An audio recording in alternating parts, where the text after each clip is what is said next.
Here we go. We're in the Tanya. We are speaking about, first of all, a good chodesh to everybody. A wonderful new month. It should be a month of shefa and bracha and atzlacha, a month of geula, a month of Mashiach, a month of light. This is the month of lights, of connecting to the light of Hanukkah, to the light that's above this world, the light of eight, Lamala min hateva dika shefa, the light of Yitzchak Avinu, the light of Yaakov Avinu. Should be zoicha mamish to see the candles again lit, the menorah, the candelabra, the Beis Hamikdash mamish in here of Yameinu Amen mamish. Amen. So Bezrat Hashem, we are in the Tanya. We're finishing the first parak, and we're in the world of Klipas. We're in Klipas city, boys. We are in that universe of Klipas. And we explain that Klipas means blocking, obstruction. A klipa is a shell. A klipa is a peel. And we explained that klipas represent those things in my life that block Hashem. Simply put, if something exists in this world and it's concealing God, that means that it's a klipa. And we explained that there's four klipas. There's four general shells, four energies, four powers that are concealing God in the world. And we explain that that's hinted to in the verse in Yechezkel and Ezekiel, the prophet, of the Ruach Sa'ara, the great wind, the Anan Gadol, the imposing cloud, the Eishmis Lakachas, and that inferno. These are all things that push us back. They're blocking. And then there was a Klipas Noiga, which was a light that was surrounding. And then when Ezekiel penetrated deeper, he came to Hashem. Meaning there's layers that sometimes we have to get past in order to make a relationship. And this could be something, let me give a very simple example. You go on a date with somebody. So it could be that person might be the love of your life. But she's not going to reveal herself to you on the first day. She's not going to reveal her inner core, the deepest parts of her secrets, her dreams, her aspirations. Generally, there might be blocks up. And just because maybe the first date didn't go so well doesn't mean that this is not the one for you, or it's 2 dates, 3 dates. There's layers that build up. Some of those are to protect us, just like a shell protects the fruit. The shell can be beneficial, but the shell is not the purpose. The shell has to be peeled away. And systematically we go through life peeling back those things that are preventing me from getting to the relationship, the inner point, and we're trying to uncover and peel back those layers of the relationship. And so too with God. Hashem puts certain barriers in the way that we have to peel back. It's like a game of hide and go seek a little bit. We have to find Hashem. He's hiding. There's certain klipas that we can't even involve ourselves in whatsoever. We call those the shalosh klipas temeas legamre, the three totally impure klipas. That basically, those are all the things that the Torah says are forbidden. So, is a person able to find God in theft? No, because the Torah says loy sigzel, loy signal. Okay, fine. Okay. The Zohar says they have to read it differently. It's like a Gemara. Loi. Tignai. Chat is a psik. Loi. Like you went, loi. Tignai. No, you should steal. Right? There's a big psik. There's a kana, loi. Meaning, the Zohar explains is that when the Torah says don't steal, it means loi. Tignai. You should steal your rabbi's Torah. You should steal your rabbi's Torah. They say that there was certain neshamas that when Moshe Rabbeinu, when Moses went into Har Sinai to get the Torah, that they hid under Moshe's bekasha, and they grabbed more Torah than they were supposed to. They stole Torah from Moshe Rabbeinu. Sometimes they have to go, and that's why they say that there's certain neshamas. One of them they say was the Vilna Gaon. So they say that the Vilna Gaon is called the Vilna Ganav. That he was goinev, he went up there under Moshe Rabbeinu's bekasha, and he grabbed more than he was allowed to get, so to speak, and that's why he's like the biggest, genius of all time. Because, loy, Tignive. You do have to steal sometimes. Torah. Obviously not someone's possessions. They say when you look at your Rebbe's forehead, when he's speaking, you can grab things. You could steal more than you're supposed to get. So any of the rabbis that go like this, you know what they're doing. They're trying to, block you. Don't mess around. So they say that the Arizal could look at you, at your forehead, and know everything about you. So when guys would go to the Arizal, they would go like this. They would be worried. You could see what I did last night. You could see, what I had for breakfast. So the answer is, but if you could see through your forehead and your cranium, then I think you could see through a little bit of velvet also. So Al Kaponim, these Klipas block us from accessing God. And I can't engage in something that's forbidden in the Torah. All those things are blocks. And therefore the way to peel back that klipa is not to engage in it, but I have to push it away. I have to systematically reject it. That's the idea of the 3 impure klipas. There is an idea that even in the impure klipas, like we just really mentioned, that there is a spark. And I want to explain something. This is a little bit more mystical, something found in Torah mysticism, is that even in things that are forbidden, they cannot exist unless God is giving them life. Okay? If God didn't will them into existence, you're not supposed to get angry. But when you get angry, are you not being sustained by God at that moment? But he says that's forbidden. When God says do not murder, are you not, is that God forbid? But is God not still creating that person at that moment? The answer is that even forbidden things could never exist if God wasn't giving them some point of godly life. Is a member of the nation of Israel allowed to eat a piece of notorious PIG? The notorious, right? No, it's forbidden. Are you allowed to, put it in your matzo ball soup? Maybe that'll make it, if I put enough matzo ball soup, that's really kosher. Maybe it'll kosherize the notorious. No. But isn't there a rule that if 1 in 60 parts, that it is permitted? If you have a piece of cheese and it falls into your meaty chulent and it gets, zugemished. It's only if it's an accident. Oh, okay, very good. Can you intentionally do it? No. You're not allowed to intentionally do it. But I have an interesting question for you. What about 1 part of notorious falls into your chulent? 60 parts. And it gets zugemished and you don't see it. Are you allowed to eat the chulent? Because 1 to 60 you're allowed to eat it. You're allowed to eat it. But wait a second. Ew. Notorious. I don't want to eat that. Crazy. Remember, it's usher. It's usher. It's forbidden. Shalosh Klipas Tameas. There's no access to God in those things, right? What's the answer? It's unlocked. Asur, this is so important if you guys know this. Asur, what does asur mean? When you say matir asuri, asur, it means prohibited. You guys are so advanced in Hasidus, I see. It means bound. Bound up. Locked up. Locked up. Bound up. And what's mutter besides permitted? Unchained. Which means if something is usr, it means it's locked up. What's locked up? The godly spark. When something is usr, the notorious PIG, you can't eat it because it's true, God is in that thing. He's in there.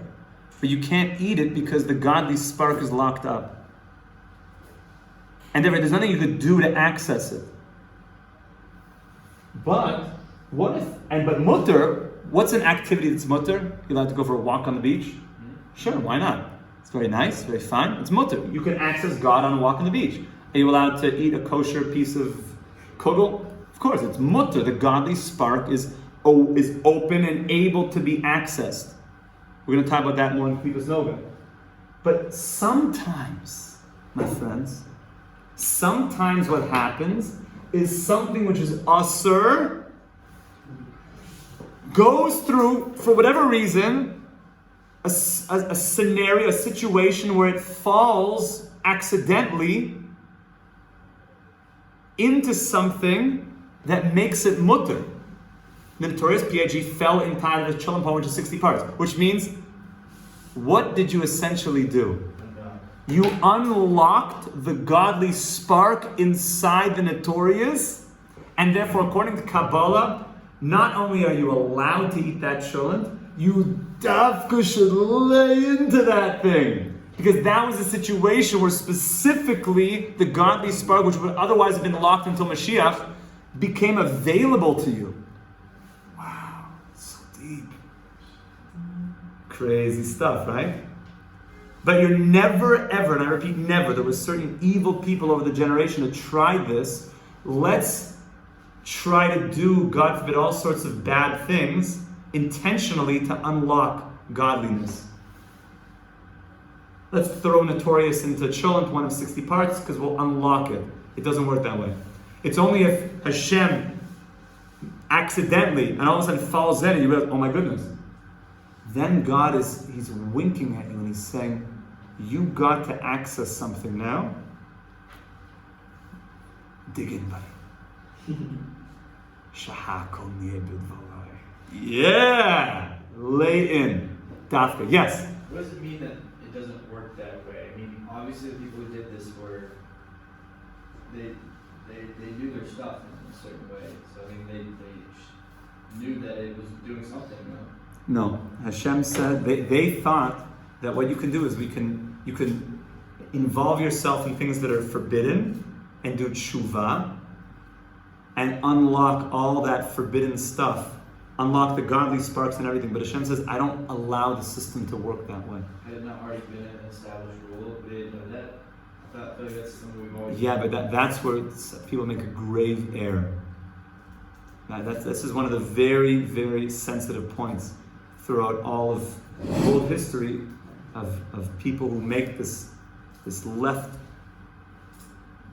off the beaten path to try to unlock godly sparks and do very, very harmful things.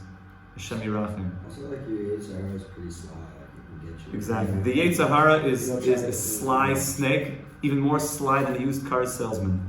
He's got a way of. He's in that power suit. He comes. Oh yeah, how you doing today? Yeah, gives you that look like nice teeth whitener. He looks great. You just trust the guy. You know, he's slick. Got a big, has a fancy car and looks so good. And by the way, the bigger you become, the more righteous you become, the more sly he becomes, because he has to find different strategies to get you. Yeah, Usher. Do we have a Yetzirah before? Like, did Adam and Chava have a Yetzirah, or the snake was their Adam? The snake was their Yetzirah. They didn't have a Yetzirah inside of them. So if they the were Yetzirah was outside of them. Then people would never. If Adam never ate from the Eitz Hadas, he would have gone into Shabbos, eaten from the tree of life. He would have been Mashiach, and the Messianic era would have started. But we'd have never gone into a version 2. We spoke about this in the Bereshis Shir of what would the world have looked like, and what was eating from the tree plan 1, plan A, or plan B. So, is there an answer? The answer is when Adam ate, he got a wink from God. But he was the only one that was ever able to do that. Echta v'ashiv, once, but after that we are never ever allowed to make such a decision that I'm going to go and do something I shouldn't do in order to rectify these bound up sparks. He did that, but he was the only one that was ever allowed to do that. So he wasn't allowed to. Well, I don't know, allowed to. He wasn't. You got a pass. he got Of sorts. he was punished. He was punished, but he gave more to humanity than we could have ever had otherwise, because if he would have not, we would have never earned the relationship through fighting, through battling. Because it would have simply been, he would have been on that exalted state, and we would have continued in that exalted state. Once he ate, it means we descended, and now we battle. And this is all found in the Derech Hashem from the Ramchal. Now we literally earn it by becoming God-like, through becoming masters of our own perfection, as opposed to having perfection given to us. And the way to become like God is to be similar to Him. That's the only way to become close to God. In physicality, closeness is measured in distance. In spirituality, closeness is measured in similarity. And therefore, to be close to God, who is totally spiritual, we need to be similar to God. And just like God, did anybody give Him His perfection? We know He's perfect. Did anyone give Him His perfection? No. It flows from within Him. So too, if we were given perfection, we would be, by definition, not like God. And therefore, we, by having this plan B, that now have to earn our perfection through battling evil, we now become the masters of our perfection, and therefore become as close to God as possible. And by the way, you're going to be working on that for all eternity. Becoming more a master of your perfection. Hope you guys got time on your hands. And they're excited. There's going to be a long trip ahead. So hope you guys enjoy the company. Because, by the way, the people that you hang out with now in this world is the people that you hang out with in the world to come. So, look around. Hope you guys like your chavrusas and roommates. You don't put, too many dirty socks on your bed. Okay? Just remember that. The relationships you cultivate in this world continue with you for eternity. It's a very important thing to remember. So choose your friends wisely. And choose your influences wisely.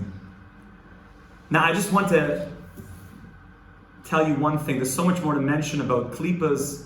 The Jewish people are compared to a egois, to a walnut in many places, because a walnut has these 4 layers. It has the stiff outer layer, it has another layer on the inside, then it has a layer between the shell part and the nut itself, and then on the nut it has a tiny papery layer, which most people just eat. You could blanch it and take it off, and most people eat that layer. The first 3 layers are not edible. Those correspond to the Shalosh Klipas Tameos, the 3 impure klipas that you're supposed to reject. The papery layer is sometimes eaten, sometimes. That's called the 4th klipa, which is Klipas Noga, which is basically everything in this world can be either used for Hashem or as long as it's mutter. Mutter means what? Unchained. Godliness is available. So give me examples of things that are mutter. Just going for a walk. That's mutter. That's from Klipas Noga. Wine. A cup of wine. Kosher wine, of course. If it's not kosher wine, then it's aser. And that's from Shalosh Klipas Tameos. Just swimming. Swimming. As long as it's not, and it's in a kosher setting. How about this one? Let's make it more difficult. Sexual relations. It's very vanilla. Well, it depends. If it's illicit relations, then it's aser. You can't do that. If it's you're with your wife in the right way during the right time, then it's not only is it mutter, it can become the greatest mitzvah. It's the greatest bond between 2 people. So everything that's mutter can go one of 2 ways. And by the way, the more voltage that thing is, the more it could go to the side of good or the side of bad. For example, you mentioned wine. Wine, let's say kosher wine. Wine, if wine is used properly, it can become the most exalted experience. What's the greatest proof to that? We make kiddush on wine. When you get married, a cup of wine. Think of every holy occasion. There's always a cup of wine there. You redeem your firstborn son? Wine. Give a kid a bris? Wine. Everything's wine. Havdalah? Wine. Wine is everywhere. 4 cups of wine on Seder night, wine. What's the holiest day of the year? Purim. Wine. The whole thing is wine. So if used properly, wine is the greatest way of opening up consciousness, if used properly. If abused, alcoholism is the worst, darkest. It's much worse than many drugs. Much worse. It's horrible. Excessive drinking ruins families, ruins relationships, ruins what? It's horrible. And it makes it even worse that it's legal, so it becomes like justified. And a guy who can't come home from work until he goes to to get to a happy hour.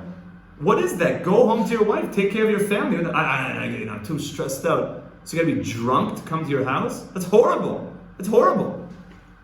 It's the worst thing ever is abuse of wine. So when you have something that is in noga, it's mutter, but it's high voltage, either it's the greatest good or and you'll think about this in every context like this. One more is, of course, intimate relations. If used properly, it makes the greatest bond between two people.